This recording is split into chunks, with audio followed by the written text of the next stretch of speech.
historic 18th and Vine district is the Black Central hub in Kansas City. The neighborhood was developed during the era of segregation after an influx of people migrated to Kansas City seeking better jobs and a new way of life. Within that community, you went to school, you went to hospital, you went to church, you went to any social activity, all within that square. Ollie Gates is the president of Gates Barbecue. It's a beloved family-owned restaurant that opened on 19th and Vine in 1946. We couldn't go anywhere else. Kansas City was mostly segregated heavily until 1954. The neighborhood earned the name Jazz District during 1920 to 1940 when it became the center of jazz music. Jazz greats such as Count Basie, Ella Fitzgerald, and Louis Armstrong all performed here.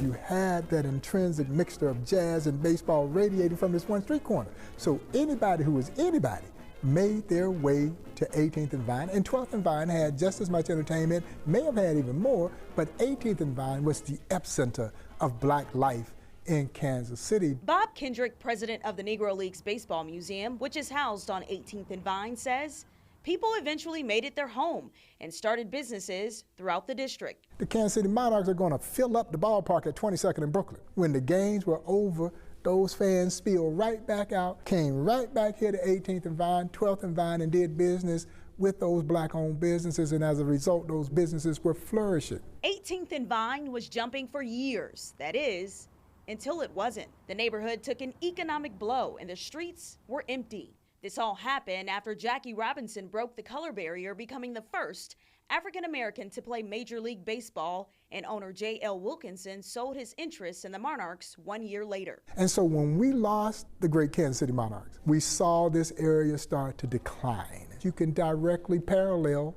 the rise and fall of the Negro Leagues with the rise and fall of black economy. And to a great extent, black economy never recovered from losing the Negro Leagues. Until Buck O'Neill had the bright idea to open a Negro Leagues baseball museum on 18th and Vine. And Buck said, this is where we will build this museum. And in doing so, we will help resurrect this once very proud, prominent African-American community. That was in 1990. We haven't looked back since. Today, and for years to come, you'll see new development popping up through the Revive the Vine initiative. It's Kansas City's $400+ million reinvestment in the historic 18th and Vine Jazz District. Key city-led projects include a pedestrian plaza coming in June of 2026, Paseo streetscape upgrades, Blues Park renovations, and on Monday, officials broke ground on a new parking garage at 18th and Lydia. In May, city leaders broke ground on new and affordable housing in the district through private partners. They're also bringing more retail, cultural venues, a brand new Negro Leagues baseball museum, and a new boutique hotel. And people are indeed living, they're working, and playing at 18th and Vine. And we think we've just scratched the surface.